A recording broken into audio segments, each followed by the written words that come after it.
A very warm evening to my dear students.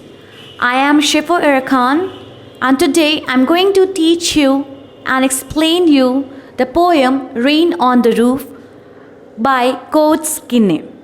This is the poem in the syllabus of class 9th as subscribed by the book Beehive in the CBSE. Okay, so I think this is the perfect time and the scenario is also very appropriate to explain you this poem because rainy season is going on and many of you are interested in watching the shower, enjoying the rain and so on. So this poem, Rain on the Roof. In this poem, the poet describes that how he feels on a rainy day. हम सब कोई अलग अलग तरह का feeling आता है हम सभी लोगों को, ठीक है, जब रेन बारिश होती है उस टाइम में, राइट, ठीक है। उसी तरह से कोई अपने फीलिंग्स को अपने अंदर ही रखते हैं, कोई अपनी फीलिंग्स को वर्ड्स में डिस्क्राइब करते हैं, शेर व शायरी में, पोएट्स में, ठीक है, in many forms. So this poet quotes किने, he has also described that how he feels on a rainy day. The poet in this poem has stated that whenever it rains, जब भी बारिश होती है, he mesmerizes his past. वो अपने past memories को, especially जब वो बच्चा था, little boy था, उस टाइम की memories को वो याद करता है, ठीक है. In this, the poet is telling, while lying on his bed, जो एक कॉटेज है, उस कॉटेज के अंदर वो अपने बेड पे लाई करता है और जो साउंड होता है रेन का, पिटर पैटर, जो इंग्लिश में हम लोग बोलते हैं, the sound of rain is पिटर पैटर, ठीक है, जो बारिश की बूंदों की जो छत पे पड़ती है जो आवाज़ होती है, ठीक है, उस आवाज़ को सुनकर उसे बहुत रिलैक्स फीलिंग होता है, अच्छा लगता है, अच्छी फीलिंग्स, बचपन की यादें उसको याद आती है, ठीक है. So as he listen the sound of the rain, he starts to remember his old days. He starts to remember that how her mother, who is not with him anymore, ठीक है, but her memories are still with the poet, and he remembers that during the rainy season, the caring of a mother, किस तरह से rainy season के time में उसकी माँ उसका केयर करती थी, ठीक है, उसे घर के अंदर आने को कहती थी ताकि बच्चा बारिश में भीग ना जाए, जिसकी वजह से उसको कोल्ड एंड कफ ना हो जाए, बीमार ना पड़ जाए. तो ये सारे हसीन पल, केयरिंग मेमोरीज वो याद करता है, ठीक है, जब जब वो रेन के साउंड को, पीटर पैटर ऑफ रेन के साउंड को वो सुनता है और अपने स्वीट पास्ट मेमोरीज को वो याद करता है, ठीक है. सो ये था कुछ थोड़ा सा short summary of the poem. अब हम आपको डिटेल में पैराग्राफ वाइज एक्सप्लेन करेंगे, ठीक है. So here it is the first paragraph. When the humid shadows hover over all the starry spheres, and the melancholy darkness gently weeps in rainy tears, what a bliss to press the pillow of a cottage chamber bed and be listening to the patter of the soft rain overhead. So ये paragraph आप देखिए. इस paragraph में पहले कुछ important words हम आपको वो बता देते हैं. सबसे पहला लाइन में आप देखो, when the humid shadows hover. यहाँ पे ये जो वर्ड है ह्यूमिड शैडोज़, इसका मतलब होता है डार्क क्लाउड्स. अभी बारिश का टाइम है, रेन सीजन है, आप कभी कभी बादलों को देखते होगे अगर, तो आपको दिखता होगा ब्लैक क्लाउड्स, ठीक है. तो यहाँ पे जो ह्यूमिड शैडोज़ का मतलब क्या है, डार्क क्लाउड्स जिसमें पूरा का पूरा पानी भरा हुआ है, ठीक है, जो वाटर रेन लेकर आएगा. उसके बाद यहाँ पे इस लाइन का कहने का मतलब है कि when the sky is full of dark clouds which have moisture and is full of water, वो dark clouds जो रेडी है बारिश लेकर आने के लिए, ठीक है. Then you come to the next line, you see here it is starry spheres. Starry, यहाँ पे जो वर्ड starry है इसका ये रेफर करता है स्टार्स से, ठीक है.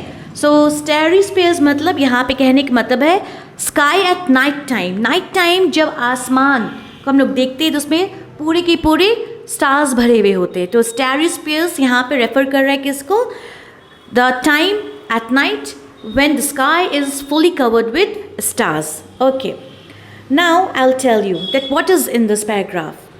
Here the poet is telling that जो huge clouds that the huge clouds are full of moisture around in the sky. ठीक है, and rain drops जो है, it seems like tears coming and falling from the sky, as if the sky is sad. Sky जो बारिश, जो आसमान है वो दुखी है और उसके आँखों से आंसू बह रहा है. ठीक है, so the raindrops जो है, the raindrops seem like a tear falling from the sky, which is wiping the darkness of the night. जो रात का अंधेरा है, जो रात में जो भी तन्हाई है, रात में जो भी सैडनेस है, ऐसा लग रहा है जैसे कि बारिश जो है अपने बूंदों से उसको रोकर उस रात के अंधेरे को क्या कर रहा है, ख़त्म कर रहा है. वेरी ब्यूटीफुली जो है वो यहाँ पे रेनफॉल को डिस्क्राइब किया गया है. More the poet is comparing rain drops to tears. ठीक है, यहाँ पे अगर आप देखोगे तो पोएट जो है वो रेन ड्रॉप्स को टीयर्स के साथ कंपेयर कर रहा है.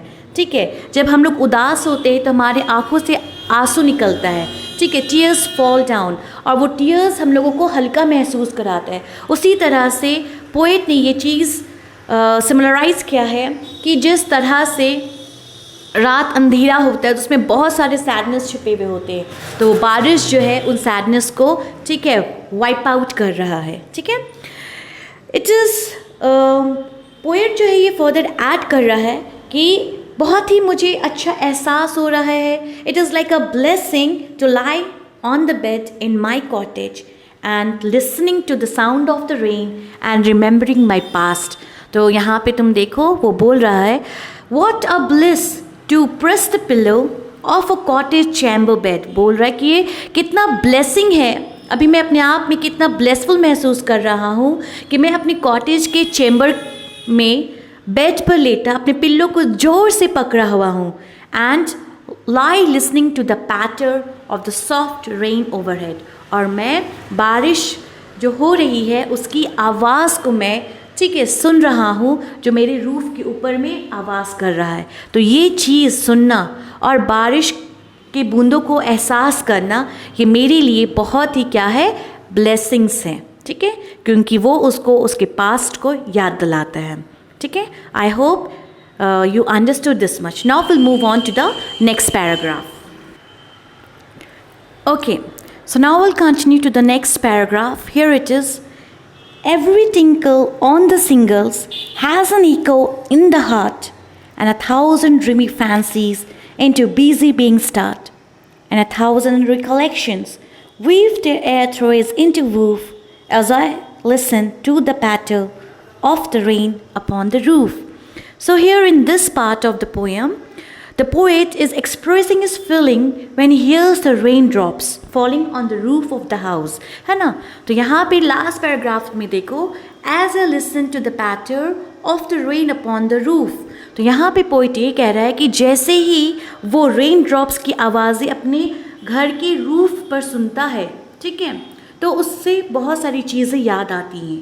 The poet says that every tinkle on the shingles has an echo in the heart. यहाँ पे कहने का मतलब है, पोएट ये कहना चाह रहा है कि जब जब भी वो, ठीक है, रेन ड्रॉप्स अपने रूफ टॉप में सुनता है, ठीक है, तो उसका जो साउंड है, it sound repeats in his heart. तो वो साउंड जो रेन ड्रॉप्स का टप टप टप टप जो आवाज़ है, साउंड, ठीक है, जब जब वो ये आवाज़ सुनता है तो उसका वो साउंड जो है उसके हार्ट में रिपीट होता है. वो साउंड जो है उसके ड्रीम में, वही रेन ड्रॉप्स का साउंड जो है वो उसके ड्रीम में भी रिपीट होता है. फर्दर वो ये बताना चाह रहा है कि he has many different and fantastic imagination. बहुत सारे स्टूडेंट्स यहाँ भी होंगे, ठीक है, जो फैंटेसीज वीव करते होंगे, है ना, जैसे बारिश हो रही है तो तुम लोग भी कुछ कुछ ख्याली पुलाव बनाते होगे, सैंड कैसलिंग करते होगे कि बारिश होती, मैं यहाँ जाता वहाँ जाता, कुछ भी इस तरह से. तो पोएट भी वही एक्सप्लेन कर रहा है.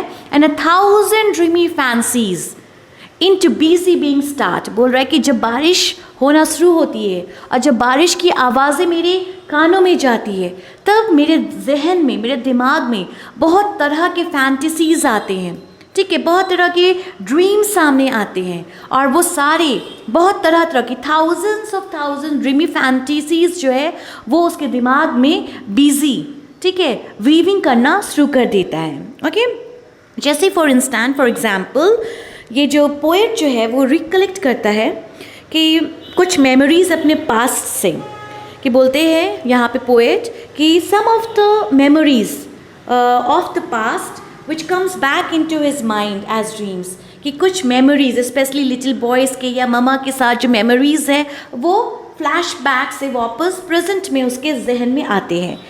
हैंच इसलिए ही listen to the patter of the rain upon the roof, इसलिए वो अपने मेमोरीज़ को याद करके अच्छा फील होता है।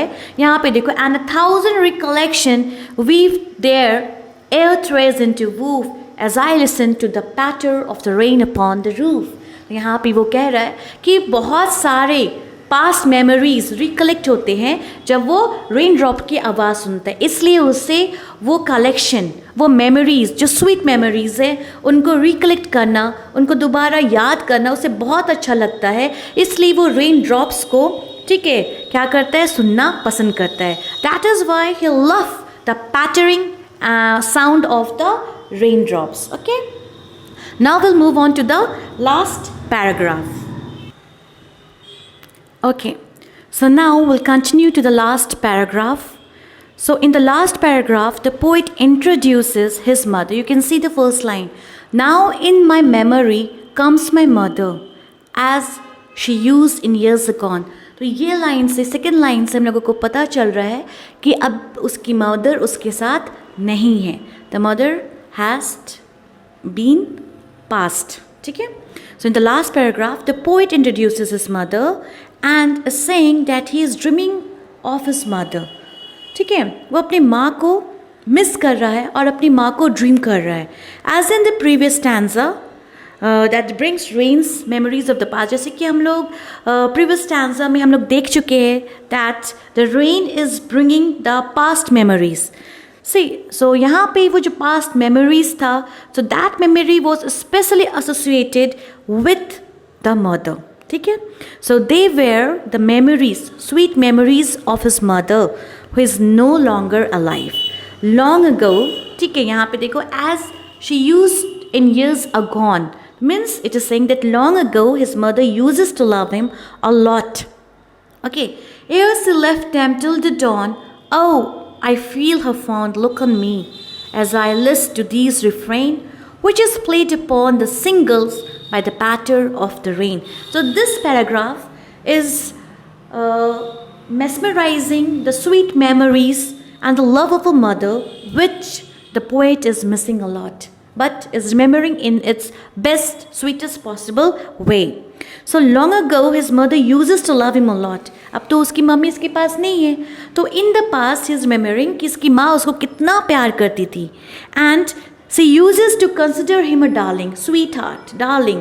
ठीक है, कैसे अपने माँ लोग अपने बच्चों को प्यार करती है एकदम सीने से लगा के दिल से, वैसे उसकी माँ उसको the poet was dearer to her mother. So the poet is telling as he listens to the song made by the raindrops, जैसे जैसे raindrops तरह तरह की म्यूज़िकल साउंड फॉल कर रहे उनके रूफ टॉप में, और ये तरह तरह की म्यूज़िकल बीट्स सुनाई जो दे रहा है पोएट को, तो वो म्यूज़िकल बीट्स से पोएट को ऐसा फील हो रहा है that the mother is looking at him. ठीक है, the mother is looking, giving a caring, giving a lovable look, adorable look जो है उसकी माँ उसको दे रही है, ऐसा पोएट को फील हो रहा है. मोर ओवर, ठीक है, the sound of rain makes him correlate the past with his present. यहाँ पे हम लोग देख रहे हैं कि पास्ट और प्रेजेंट को what is the poet is trying to explain in this line कि पास्ट और प्रेजेंट को किस तरह से रिलेट कर रहा है ये rain drops. That is the reason, इस यही वजह है, यही रीज़न है that he is so very much moved by the sound of the rain drops.